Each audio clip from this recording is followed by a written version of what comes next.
Welcome to Vibrant. నేను మీ శివాని.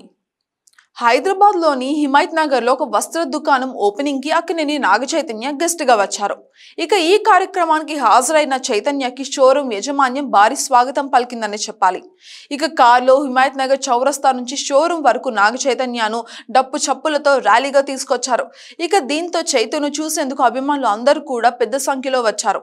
ఇక shopping mall opening అనంతరం మీడియా అడిగిన పలు ప్రశ్నలకి నాగ చైతన్య జవాబిచ్చారు.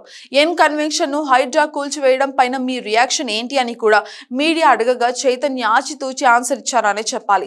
దాని గురించి ఇప్పుడు ఎందుకండి, ఇప్పుడు వచ్చిన స్టోర్ ఓపెనింగ్ గురించి మాట్లాడదాము. అయినా దాని గురించి ఇప్పటికే నాన్న తన అభిప్రాయాన్ని కూడా ట్విట్టర్ లో తెలియజేశారు కదా, ఇప్పటికీ ఆ రియాక్షన్ చాలులే, ఇక దీని గురించి తర్వాత మాట్లాడదాం మనము అంటూ చైతు అయితే దాటేశారు. ఇక శోభితా ధూళిపాలతో మీ పెళ్లి గ్రాండ్ గా చేసుకుంటున్నారా లేక సింపుల్ వెడ్డింగ్ గా అని అడిగితే క్లారిటీ కూడా ఇచ్చారు చైతు.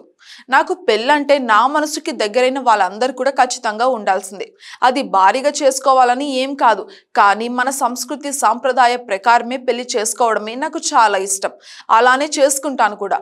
వెడ్డింగ్ హైదరాబాద్ లోనే ఉంటుందా, ఎక్కడ ఉంటుంది అనేది త్వరలోనే నేను చెప్తాను అంటూ చైతు అయితే చెప్పారు.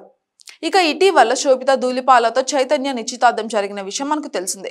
ఇక సమంతతో విడాకులు తీసుకున్న తర్వాత చైతన్య శోభితాతో రిలేషన్షిప్ లో ఉన్నట్టు కూడా చానాలుగా వార్తలు గట్టిగా వచ్చాయి. ఇక ఇద్దరు కలిసి పలుమార్లు వెకేషన్ కి కూడా వెళ్లిన ఫోటోలు సోషల్ మీడియాలో వైరల్ అయ్యాయి కూడా. కానీ వీటిపైన అటు చేయ కానీ ఇటు శోభిత ఇద్దరు ఎప్పుడు రియాక్ట్ అవ్వలేదు. కానీ ఇటీవల నాగార్జున వీరి ఎంగేజ్మెంట్ ఫోటోలను డైరెక్ట్ గా సోషల్ మీడియాలో షేర్ చేసి అందరికీ ఒక క్లారిటీ అయితే ఇచ్చేశారు. ఇక అక్కినేని కుటుంబానికి చెందిన కన్వెన్షన్ సెంటర్ ను ఇటీవల రేవంత్ రెడ్డి సర్కారు కూల్చివేయడంతో సంచలనంగా మారిందనే చెప్పాలి. ఇక మాదాపూర్ లో తుమ్మిడికుంటలో చెరువును ఆక్రమించి నాగార్జున ఈ కన్వెన్షన్ సెంటర్ ను నిర్మించారని ఆరోపణలు కూడా ఉన్నాయి. చెరువు FTL పరిధిలో కన్వెన్షన్ నిర్మించారని ఫిర్యాదులు కూడా వచ్చాయి.